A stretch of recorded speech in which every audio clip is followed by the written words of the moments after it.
premier forum des magistrats ici à Bamako, les participants seront mieux outillés afin de faire face au phénomène de l'esclavage et les pratiques assimilées. Vous le savez certainement, Tombouctou accueille cette année la biennale. Les autorités régionales mettent l'accent sur le volet sécuritaire. Le gouverneur de la région de Tombouctou a visité un checkpoint réalisé à hauteur de 38 millions de francs CFA. Et nous parlerons ce soir dans la chronique judiciaire du contrat de travail. Garibou Pérou nous amène chez les spécialistes pour nous éclairer sur les points à connaître pour se protéger dans le monde professionnel. Tout sur le contrat de travail en fin d'édition. Ravi de vous compter parmi nous. Bonsoir à tous et bienvenue dans la grande édition de ORTM1. Suivi des recommandations des Assises nationales de la refondation, les acteurs étaient au ministère de l'économie et des finances pour faire le point des progrès accomplis dans l'exécution des recommandations dans le secteur économique et financier. Ils ont rencontré le ministre et ses collaborateurs. Au terme des échanges, les visiteurs se sont dit satisfaits des réponses fournies. Le point de cette rencontre avec Alocénie Touré. Mise en place pour le suivi des recommandations des Assises nationales de la refondation, le comité indépendant de suivi et évaluation de la mise en œuvre des recommandations des Assises nationales de la refondation CNCR-ANR est l'un des éléments essentiels du processus de refondation de notre pays. Son travail encourage le gouvernement à faire mieux et plus dans le sens de l'amélioration de la gouvernance au Mali. En rencontrant le ministre de l'économie et des finances et ses collaborateurs, le CNCR-ANR veut établir un bilan périodique dans le secteur. La relance de la croissance économique est tant attendue par les Maliennes et Maliens avec l'espoir que les entreprises restaurées et celles naissantes vont produire des richesses profitables à tous. Tel est le point A3.1.5 en cours de réalisation faisant l'objet de notre rencontre. Monsieur le ministre, nous souhaiterons aussi être édifiés sur le point de savoir si la rareté monétaire actuelle est un signe de pauvreté monétaire ou la préfiguration d'une nouvelle monnaie. Prenant la parole, le ministre de l'économie et des finances a dépeint un pays résilient et économiquement stable au vu des statistiques actuelles. Nous avons une économie en très bonne santé. Nous avons, depuis les assises, nous avons des taux de croissance qui s'améliorent d'année en année. En 2020, nous sommes venus en décembre, après 3 mois, on a constaté une récession de moins 1,2%, avec un taux de déficit budgétaire de moins 5,9%, un taux d'inflation maîtrisée. D'année en année, on a eu un taux de croissance qui s'est amélioré. On a passé à 3,1% de taux de croissance en 2021 pour passer à 3,7, 4,2, 5,7, 5,9 en 2024. Nous prévoyons 6 en 2025. Des propos qui ont donné confiance aux hôtes de l'Hôtel des Finances qui n'ont pas manqué d'exprimer leur satisfaction. L'idée, c'était de voir comment le département compte relancer l'économie et pour atteindre un taux de croissance de 10% d'ici 2030. Et donc, nous avons vu qu'il y a une vision stratégique avec différents projets structurants. Et la clé, c'est qu'il y a des produits clés identifiés qui commencent par l'agriculture et tous les secteurs qui brodent autour de l'agriculture afin de relancer l'économie du Mali. Pour sa part, le ministre des Finances estime que sur les 20 mesures, 13 sont en très bonne exécution, le reste dépendant de certaines contingences. Le ministère est concerné par la mise en œuvre de 20 recommandations et sur lesquelles 4 sont totalement achevées.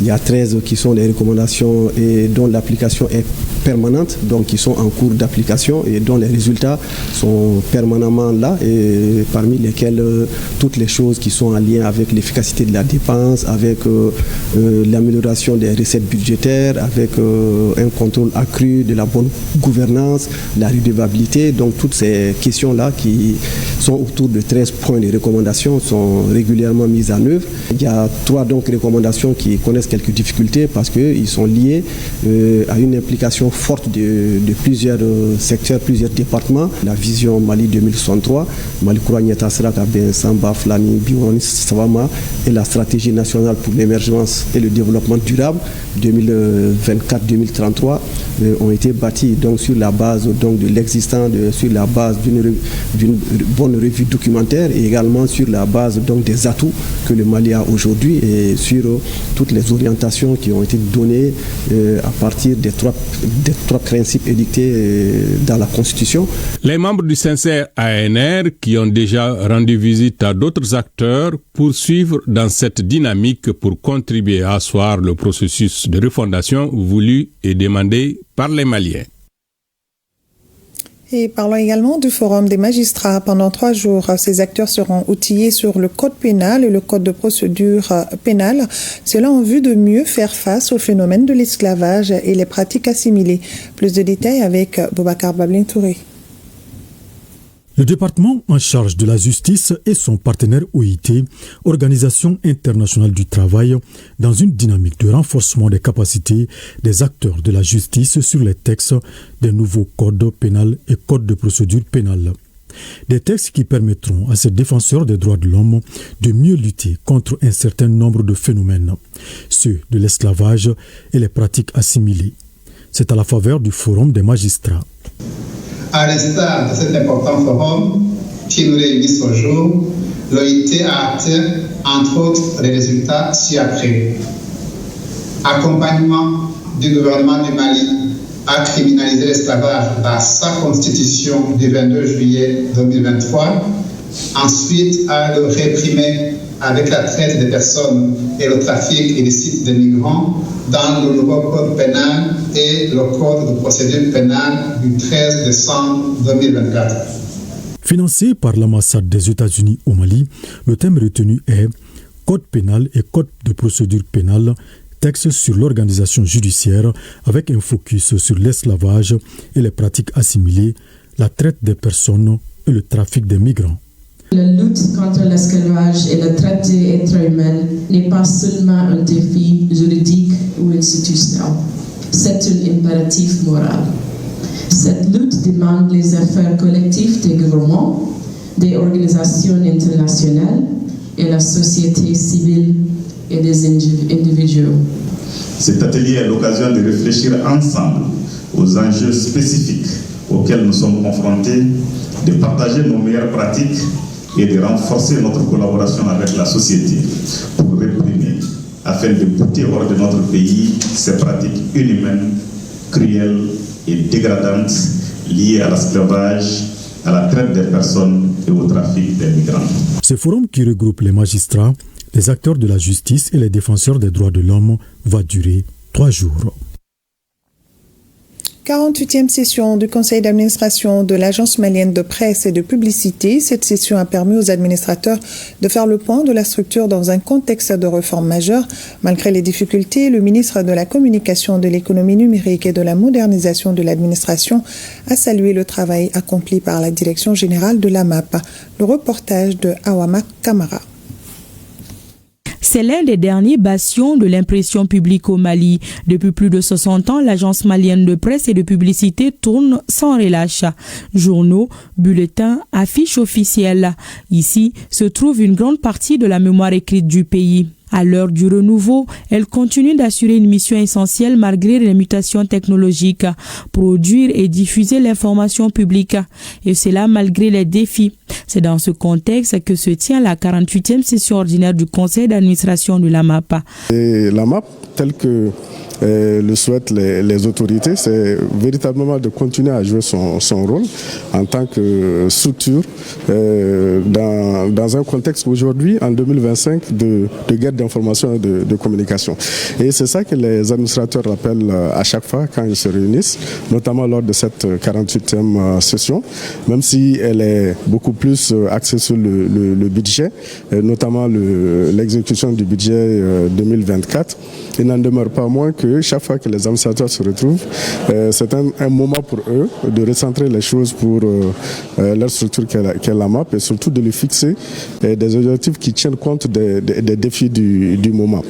Dans un contexte de crise sécuritaire, le rôle de la MAP est reconnu et salué par le président du conseil d'administration. Je souhaite dès à présent saluer et encourager en votre nom le travail accompli par la direction générale de l'ensemble du personnel de la MAP en cette période sensible de notre pays, marquée par la lutte contre le terrorisme qui nous est imposée.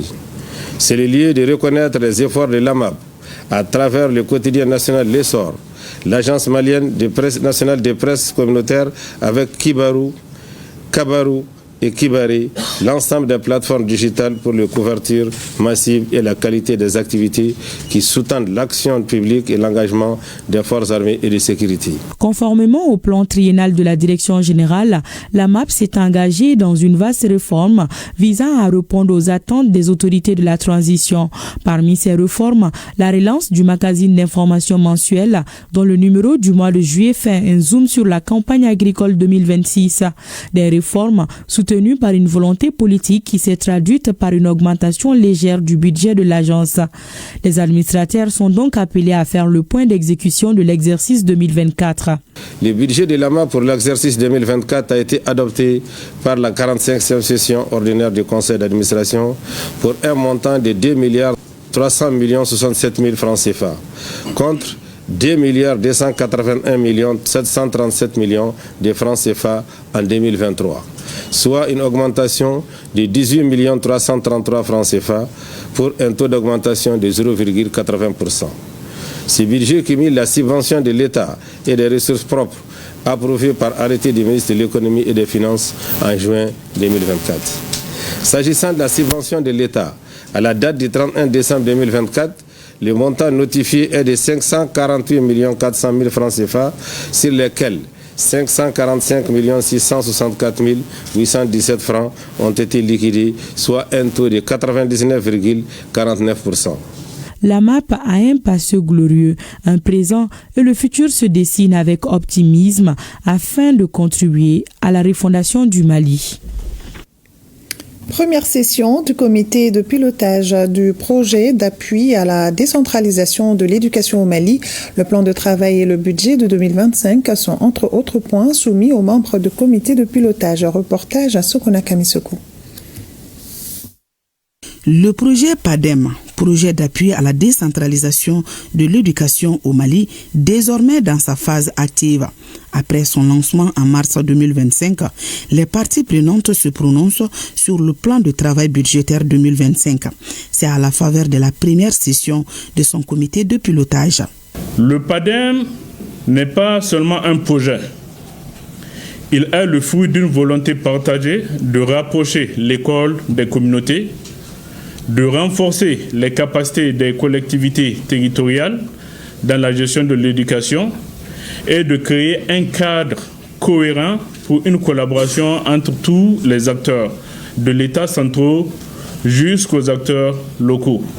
Le projet PADEM s'exécute dans les régions de Kay, Koulikoro, Sigasso et le district de Bamako sur financement de l'Union européenne à hauteur de plus de 13 milliards de francs CFA. Nous restons convaincus que s'il y a bien un secteur où nous devons être actifs comme bailleurs, donc auprès des autorités nationales, c'est bien sûr celui de l'éducation, puisque les besoins en éducation sont énormes et donc il y a beaucoup de travail sur la table et nous sommes contents de pouvoir accompagner tout ce travail.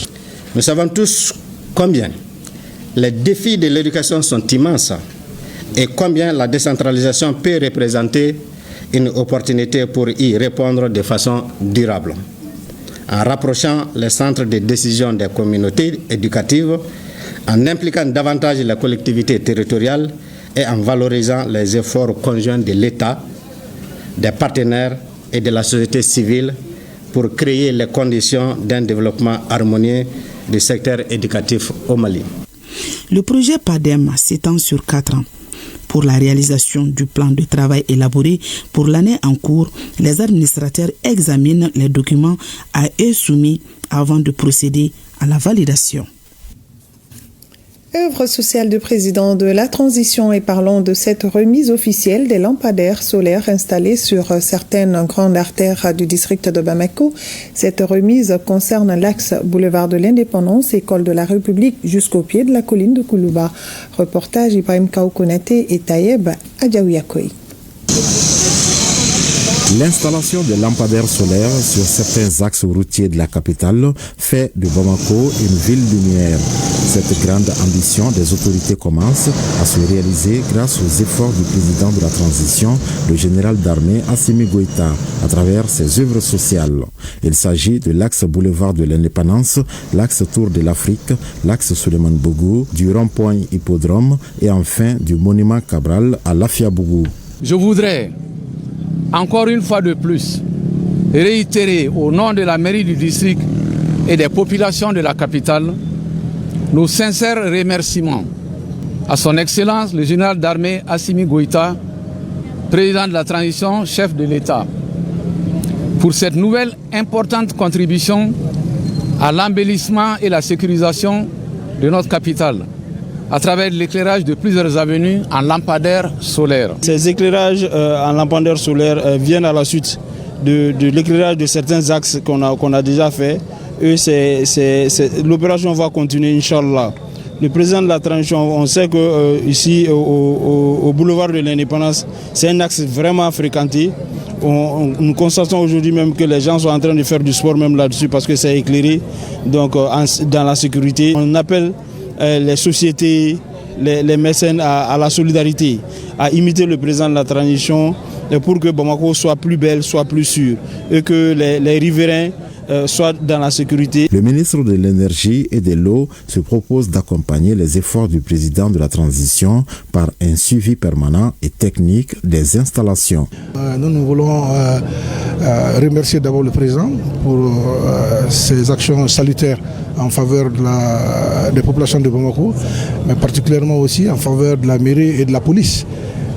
Parce qu'avec l'éclairage, la police peut patrouiller librement, les gens peuvent vaguer librement leurs occupations, sans crainte aussi. Donc franchement, mon département est tout à fait heureux de constater les efforts consentis par le président de la transition. Le but de cette initiative présidentielle hautement salutaire vise à atténuer la coupure d'électricité sur les grandes artères de la capitale. On en vient à notre titre de cette édition. Tombouctou abrite cette année la biennale et l'aspect sécuritaire est crucial. Le gouverneur de la région vient de visiter un checkpoint construit sur fonds propres du gouvernorat à plus de 38 millions de francs CFA. Reportage Tombouctou, Idrissa Goulou Sissoko. En prélude à la Biennale 2025, la région de Tombouctou se prépare sur le plan sécuritaire. En effet, le gouverneur de la région vient de visiter un checkpoint des FAMA érigés à la sortie de la ville sur la route de Gundam. Ce point de défense constitue la première d'une série de 7 prévus pour un maillage sécuritaire complet des alentours de la ville de Tombouctou. Ce checkpoint est constitué de 3 miradors avec toutes les commodités à l'intérieur. La réalisation d'une telle infrastructure nous réconforte, nous rassure davantage dans le domaine de la sécurité de nos communautés et leurs biens. Et ce checkpoint ici, en réalité, c'est au-delà de la commune urbaine, c'est sur le territoire de la commune de Alafia. Il faut être vigilant. En tout cas, nous remercions nos hautes autorités pour la réalisation de ce checkpoint ici. Le nouveau checkpoint participe pleinement à la sécurisation de la ville de Tombouctou. Vous avez remarqué que la ville s'agrandit. Il y a la nouvelle gare routière qui était au-delà du checkpoint. Donc il fallait penser à sécuriser cette gare routière, mais aussi avec l'événement qu'on attend, la biennale artistique et culturelle, nous devons continuer à renforcer le dispositif sécuritaire tout autour de la ville pour continuer à sécuriser la ville, garantir la libre circulation des personnes et de leurs biens.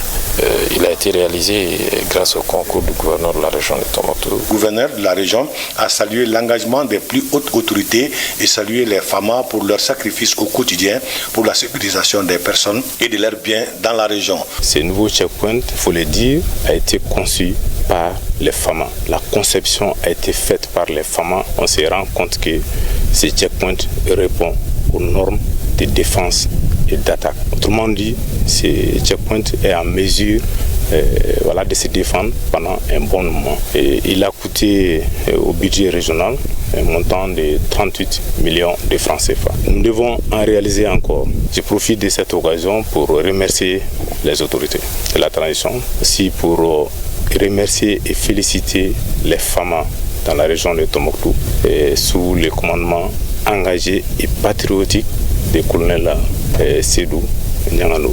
Nous allons aussi faire la biennale artistique et culturelle Tombouctou 2025 grâce à l'engagement et aux efforts des autorités de la transition et grâce bien entendu au sacrifice des femmes.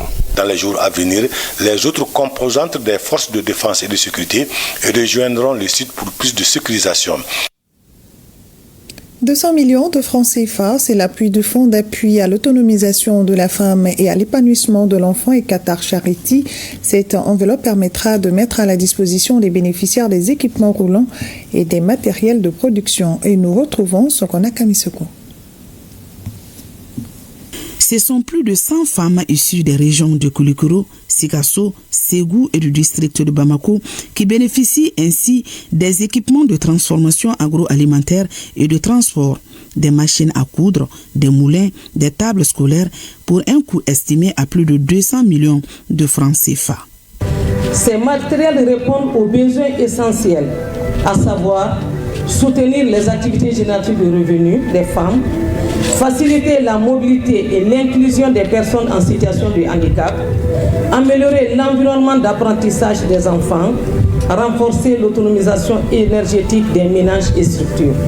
Ce don de matériel s'inscrit dans le cadre d'un partenariat entre le département en charge de la femme, de l'enfant et de la famille et l'ONG Qatar Charity. La remise de cet important lot de matériel et l'équipement familiaux est un don acquis grâce aux immenses efforts des responsables de notre siège à Doha, le tout pour une valeur de plus de 200 millions de francs CFA. Qatar Charity reste convaincu qu'une pareille circonstance, qu'une bonne collaboration avec le gouvernement et la coordination des actions reste un fort gage de réussite pour aider dans l'amélioration des conditions de vie des familles vulnérables. Mon département, à travers la cellule technique du FAFE, a établi un partenariat fécond avec l'ONG Qatar Charity afin d'apporter un appui multiforme et durable aux femmes, en particulier celles en situation de vulnérabilité. Je tiens à remercier très sincèrement l'ONG Qatar Charity. L'acquisition de ces matériels de production tant attendus, selon les responsables du département, permettra à coup sûr de renforcer les capacités opérationnelles des bénéficiaires. 150 jeunes du district de Bamako et de certaines capitales régionales bénéficient d'une formation sur l'agriculture urbaine. C'est pour orienter les jeunes vers les activités génératrices de revenus, faire face au chômage et de lutter contre la consommation de la drogue et autres stupéfiants. Compte rendu, Fadema Keita. Les statistiques fournies par les spécialistes engagés dans la lutte contre les stupéfiants précisent que près de 70% des jeunes du pays s'adonnent à la consommation de la drogue et autres stupéfiants. Après étude des facteurs qui les conduisent à ce phénomène fatal pour le pays, l'ONG Alicos lance la formation gratuite de 150 jeunes dans le domaine de l'agriculture urbaine. Elle se tient dans le cadre de la première édition du projet AgriBoost. Ce projet de lutte contre le chômage des jeunes et l'autonomisation du groupe cible est financé par le PESAF phase 3, programme spécial d'aide aux associations et fondations. Agribus repose sur un pilier fondamental, l'agriculture comme vecteur de transformation sociale et économique. Ce programme propose une formation complète, alliant théorie et pratique, et intégrer des modules clés tels que la sécurité alimentaire et la souveraineté nutritionnelle. Le PESAF est une structure temporelle, organisationnelle, de soudure, de création d'énergie, de vivre ensemble, mais aussi de cohésion sociale. L'Office central des stupéfiants et le secrétariat permanent de la mission interministérielle de coordination de la lutte contre la drogue apprécient la démarche de l'ONG Alicos, engagée à les appuyer dans leur mission pour le bonheur de la nation. Au jour d'aujourd'hui, nous comptons sur vous. Le levier de demain dans tout pays, c'est les jeunes. Il faudrait que vous vous mettez à l'idée que consommer, ce n'est pas une bonne chose. On peut réussir, certes, on peut traverser des moments difficiles, mais au final, il faudrait qu'on se dise on a réussi sans consommer. Il faut noter que les jeunes connaissent les réalités locales et peuvent proposer des initiatives adaptées et durables telles que l'agroécologie, l'entrepreneuriat, l'innovation sociale. Le département de l'agriculture invite les bénéficiaires à suivre la formation avec assiduité. Ce projet porté par l'ONG Olicos va former 150 jeunes à l'agriculture urbaine et à l'agrobusiness.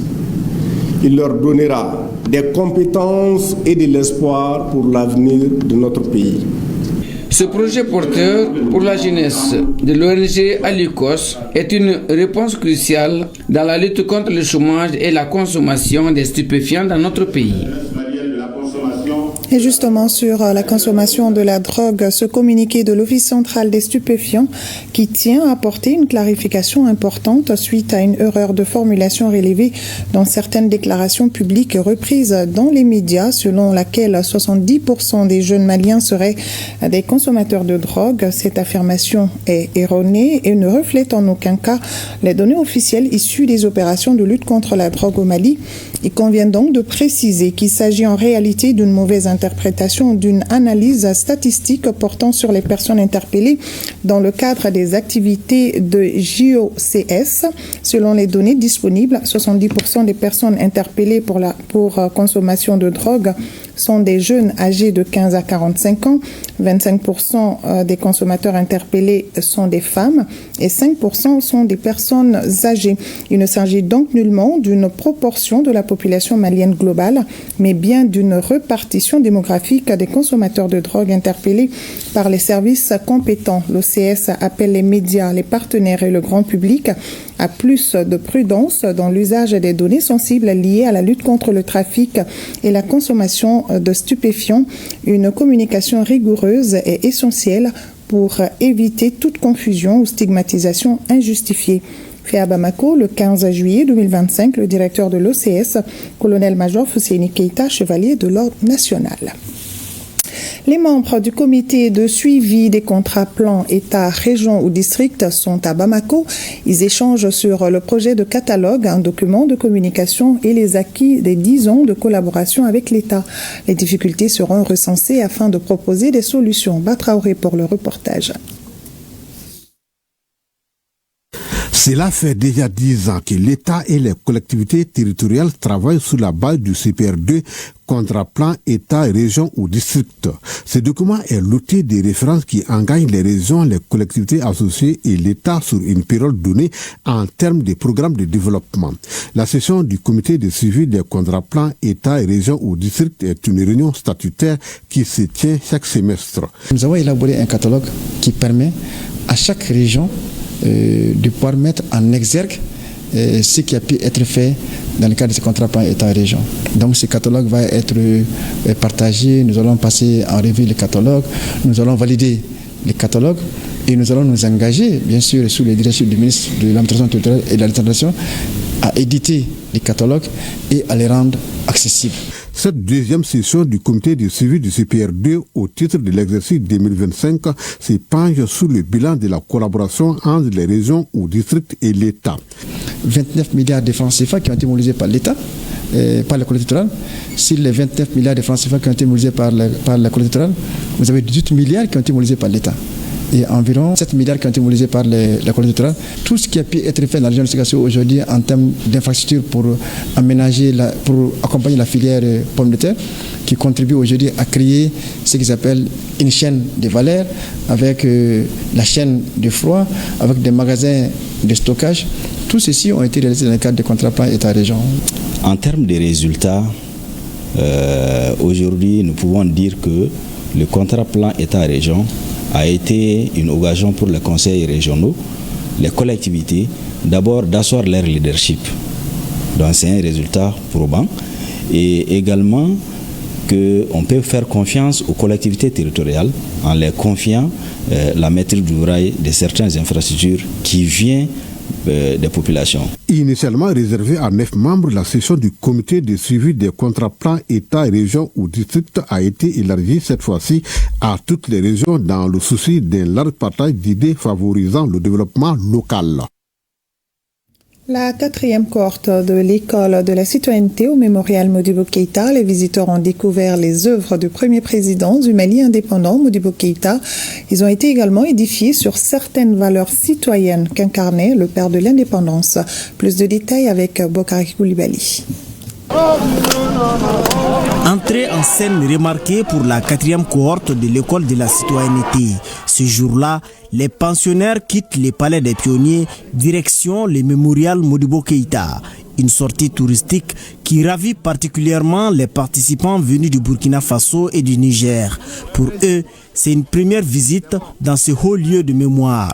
Lors de cette visite, nous avons appris l'histoire du président Modibo, que j'ai beaucoup apprécié parce que c'est vrai que dans l'histoire à l'école, nous avons vu l'histoire du président, des différents présidents de l'Afrique, mais c'était juste de passage. Mais une fois ici, on nous a expliqué dans les détails, on a très bien compris, on a aimé. Même si dans l'avenir, on nous pose une question, qui est telle personne? Au moins, on sait quoi dire, ce qu'il a fait. Et on peut aussi partir dans notre pays, expliquer à d'autres personnes, à nos dirigeants, ce que vraiment Modibo Keïta a réalisé et ce qu'il a fait pour le Mali. Du statut de l'ancien président au parcours de son véhicule officiel, en passant par la salle d'exposition photo, les visiteurs bénéficient d'une véritable masterclass historique sur le site. Ce genre d'endroit nous permet de rafraîchir la mémoire. Nous qui n'avons pas vécu le même moment que Modibo Keïta, ça nous permettra de nous voir dans l'époque. Parce qu'il y a beaucoup de choses qu'on nous enseigne à l'école. Mais une fois sur le terrain, c'est la concrétisation. Nous sommes tout simplement heureux d'accueillir une partie des jeunes du Mali et de l'Afrique. Cet établissement est dédié à la jeunesse. C'est une initiative du président Alpha Oumar Konaré qui, en construisant ce centre-là, avait pensé que c'était une part de solution au manque de repères que la jeune génération avait. Revigorés par cette immersion dans l'histoire du Mali, les jeunes citoyens poursuivent leur périple. Prochaine escale, le musée des armées. Lancement du programme à l'école de la citoyenneté en 4e région. Près de 200 jeunes venus de San, Messina, Nyonobla, Baraouli et Ségou sont mobilisés autour de cet espace qui vise à inculquer et développer chez les jeunes l'esprit patriotique.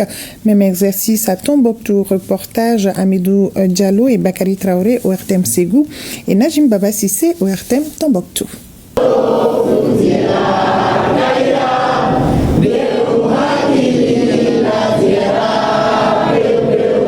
C'est parti pour la 4e cohorte du programme à l'école de la citoyenneté dans la région de Ségou. Ce programme est une initiative du ministère de la Jeunesse et des Sports chargé de l'instruction civique et de la construction citoyenne. Le programme à l'école de la citoyenneté se présente comme une réponse audacieuse, une arme pacifique et stratégique dans le chantier immense de la refondation nationale. Ce programme n'est pas une simple formation, c'est un creuset de renaissance citoyenne. C'est un laboratoire de conscience collective et un espace de réarmement moral et patriotique. Durant 10 jours, près de 200 jeunes participent à l'école de la citoyenneté. Ils sont venus de San, Massina, Bla, Nyono, Braouli et Ségou. Le programme à l'école de la citoyenneté est l'école où s'apprend le sens du sacrifice, où se forge l'honneur et la dignité nationale, où se transmettent le respect des institutions, l'unité nationale et l'amour du bien commun. Les acquis que nous allons recevoir au cours de cette école, nous allons les utiliser, les appliquer, les pratiquer dans nos comportements de tous les jours. Nous serons des bons citoyens vis-à-vis de notre État. Autre temps fort de la cérémonie d'ouverture du programme à l'école de la citoyenneté, le passage de flambeau à la nouvelle cohorte. Discipline, assiduité et don de soi, voilà entre autres qualités qui déterminent les 200 jeunes à l'école de la citoyenneté des régions de Tombouctou et de Taoudéni. Les facilitateurs du jour est Baba Tandina. Son cours est axé sur la préservation des connaissances traditionnelles dans les sociétés. Les participants ont cerné beaucoup de choses parce qu'ils sont restés très calmes et ils sont restés aussi très ouverts. Ils ont été très participatifs parce qu'ils posent des questions, ils prennent des notes. Ils demandent, donc déjà, on a de l'espoir. Tout comme Tandina, les autres facilitateurs sont rompus à la tâche dans les différentes salles avec leurs thèmes respectifs. Les élèves sont bien inspirés. Et voilà, depuis le début, nous avons vraiment beaucoup appris à l'école de la citoyenneté, bien sûr. Et nous avons appris des choses que nous ignorons de notre pays, qui est le Mali. On sent qu'ils sont vraiment intéressés par les différents modèles. Parce que comme on le dit, la mère des connaissances, c'est de connaître soi-même.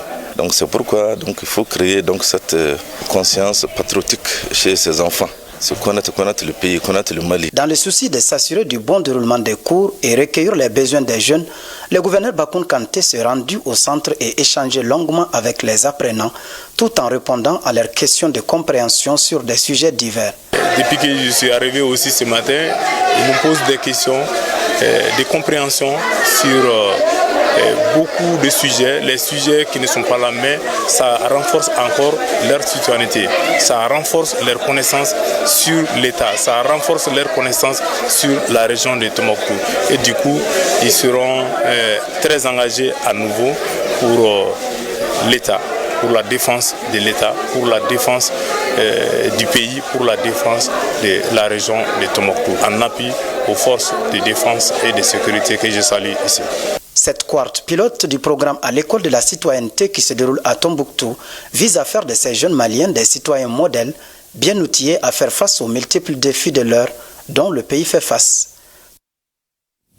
Retour à Ségou et toujours avec les jeunes, impliquer les jeunes dans la promotion de la paix, c'est tout le sens des forums interculturels organisés dans la région de Ségou, une initiative qui allie culture, sport et dialogue pour renforcer la cohésion sociale entre les communautés. Reportage Jacqueline Dako et Bakary Traoré. Sous les arbres à palabres ou sur les terrains de sport, les jeunes de divers horizons se retrouvent pour se comprendre à travers diverses activités pour valoriser les bonnes pratiques culturelles.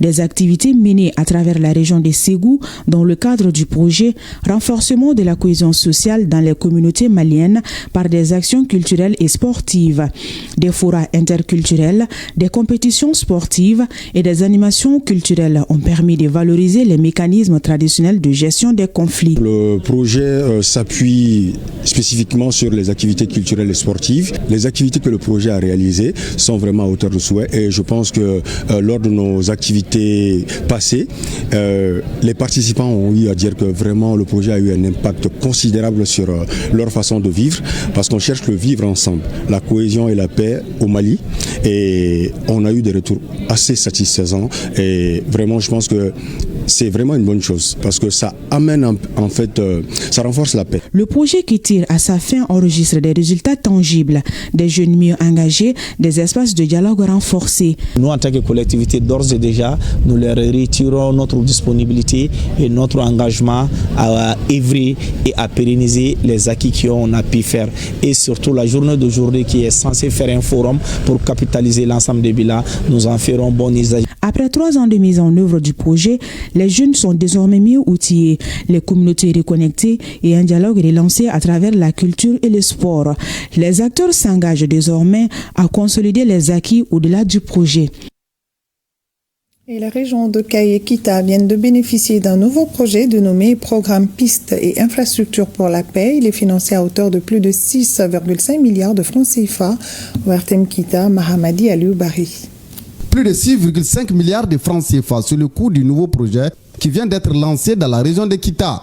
Le projet dénommé Programme Pistes et Infrastructures pour la Paix, PIP, est entièrement financé par la coopération allemande KfW et mise en œuvre par Wilfried Hunger Hilfe, WHH et Donilab pour une durée de 4 ans dans les régions de Kita et Kaye.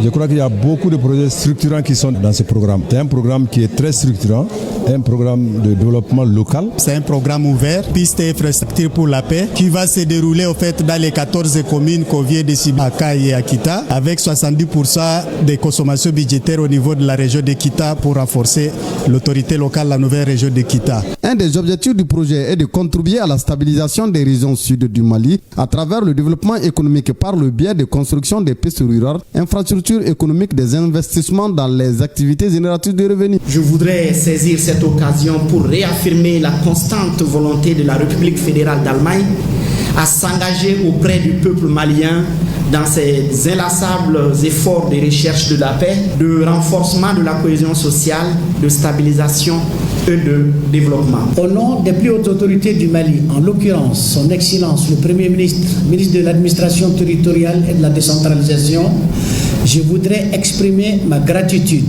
ainsi que les remerciements du gouvernement de la République du Mali au gouvernement de la République fédérale d'Allemagne, partenaire de longue date de la République du Mali, pour son accompagnement dans ses efforts de lutte contre la pauvreté, de dynamisation des systèmes de production locaux et par ricochet de stabilisation du tissu social, gage de paix et de développement harmonieux. Au cours des travaux de lancement du projet, toutes les parties prenantes ont été informées et sensibilisées sur les objectifs et les avantages du projet. Une présentation détaillée a aussi facilité la compréhension des activités prévues et les modalités d'intervention du projet.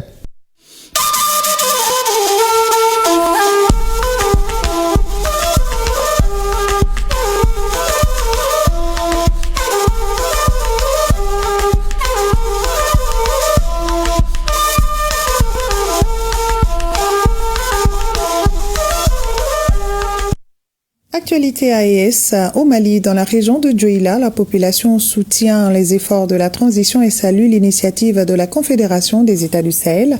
Déjà 2 enfants de la ville de Djoila ont déjà appris l'hymne de la Confédération. Moustapha Doumbia et Alassane Sangaré. Hommage au peuple du Sahel, héritier des grands empires, porteur d'un temps nouveau. L'hymne de la Confédération des États du Sahel, entonné par des enfants du Baninko, 2 filles de la ville de Djoila, qui manifestent ainsi leur soutien à l'initiative des autorités de l'AES, Alliance des États du Sahel.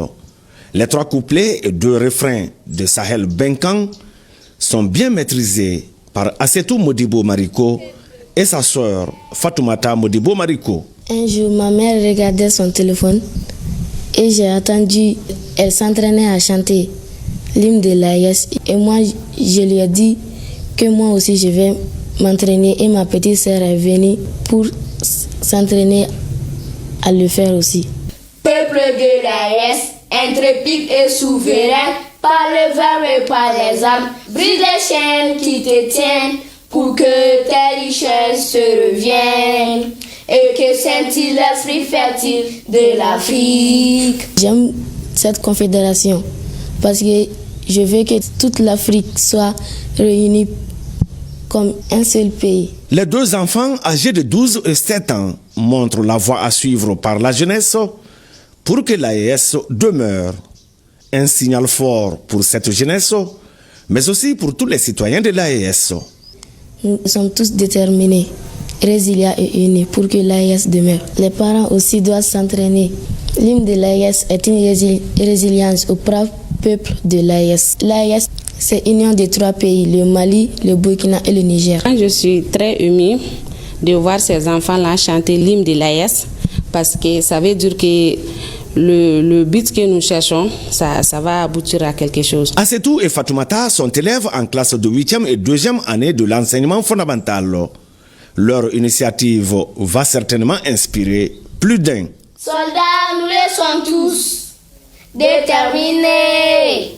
Bravo aux sœurs Mariko. Le ministre de la Refondation, de la Culture et de la Promotion des Valeurs Sociales du Niger s'est rendu au Centre culturel nigérien puis au Musée national à 2 structures relevant de son département, Laouli, Moutari, Maïmassara. Au Centre culturel du Niger, Moustapha Alassane, ex-CCFN, le ministre Ben Salah Hamouda a visité plusieurs services, à savoir le service technique pour les répétitions et créations techniques et artistiques, le centre de formation linguistique, la salle pluridisciplinaire, le théâtre plein air, la salle de régie et le petit amphithéâtre. La deuxième partie de sa visite, le ministre l'a consacrée à la bibliothèque qui compte plus de 40 000 ouvrages, puis à l'espace jeunesse, au salon numérique et à la salle d'exposition des tableaux d'art. Le ministre, sa délégation et les responsables du CCN, Moustapha Alassane, ont ensuite échangé sur la situation du centre, ses difficultés et ses perspectives au cours d'une réunion. Cap a été ensuite mis sur le musée national Boubou Hama. Ici, ce sont les blocs administratifs, le pavillon classique, le pavillon des instruments de musique traditionnelle, le pavillon de l'uranium et du pétrole et enfin le parc zoologique, riche en plusieurs espèces animalières qui ont reçu la visite. Le ministre Ben Salah a par la suite présidé une réunion avec les agents et les responsables du musée national. Il n'y a pas meilleur instrument pour mesurer l'avenir, dit-on, que le passé. Et pour mieux vivre le présent et préparer l'avenir, il faut regarder en arrière. Et le musée nous offre l'occasion. Il faut rappeler qu'à chaque étape, le ministre Ben Salah Hamouda a rappelé aux agents et responsables des structures sous tutelle les valeurs qui doivent caractériser leur travail pour de bons résultats au service de nos concitoyens, notamment la ponctualité, la rigueur, le professionnalisme, le respect du bien public, entre autres.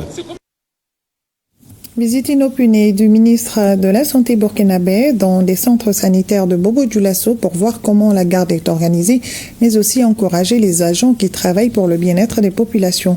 Ismaël Paris. La santé, c'est un service à feu continu. Les agents de santé sont évidemment tenus d'être là, d'assurer la garde, de faire en sorte que la permanence des services et la continuité des soins puissent être assurées. Et c'est ce qui justifie cette sortie nocturne au service du bloc opératoire du CMA du dos de Bobo-Dioulasso. Le ministre de la Santé prend connaissance du tableau de garde. M. Dianda est là et M. Sonou est là. Le même exercice est réédité au district sanitaire de Bolomakote et au CHU Soro-Sam, où, service après service, il s'assure que la garde se déroule bien. Des visites inopinées qui lui permettent de partager un tant soit peu les conditions de travail de ses agents qui veillent pour le bien-être des patients. Et donc il s'est agi pour nous ce soir de voir est-ce que véritablement nous avons des programmes de garde qui sont dûment établis. Est-ce que nous avons des registres de garde qui répertorient tous ceux qui doivent être de garde avec leurs heures de début et les heures de descente. Globalement, nous nous sommes rendus compte que la garde est assurée. Les tableaux de garde existent, sont le plus souvent affichés. On a quand même vu une ou deux structures où il a fallu aller rechercher dans les téléphones portables pour retrouver les tableaux de garde. Une sortie inopinée, d'accord, mais c'est surtout pour encourager le travail abattu par ces agents, et ce, malgré les conditions souvent difficiles. Une belle surprise ce soir pour nous. Voilà, ça nous encourage, ça nous galvanise. Et nous savons que nos premiers responsables pensent à nous. Le fait même de penser, passer nous voir au cours de la garde, vraiment, ça fait plaisir. Quant aux visités, au-delà de témoigner leur reconnaissance au ministre de la Santé, ils saisissent l'occasion pour exprimer leurs difficultés et doléances. Des difficultés et doléances qui se résument essentiellement au manque de matériel et à l'insuffisance du personnel. Et les visiteurs disent prendre bonne note. Nous sommes sensibles à ces difficultés qui ont été posées par certains collègues et évidemment c'était un des objectifs aussi de notre visite. Et je puis vous assurer que certaines sont déjà en train d'être analysées et les autres, nous allons approfondir la réflexion et surtout apporter une réponse pragmatique. Au sortir de ces visites inopinées, le ministre Kargougou dresse un bilan satisfaisant au regard de ce qui a été donné à voir, même s'il y a des corrections de part et d'autre. Il a profité exhorter les agents à rester toujours professionnels, engagés au service du bien-être des populations.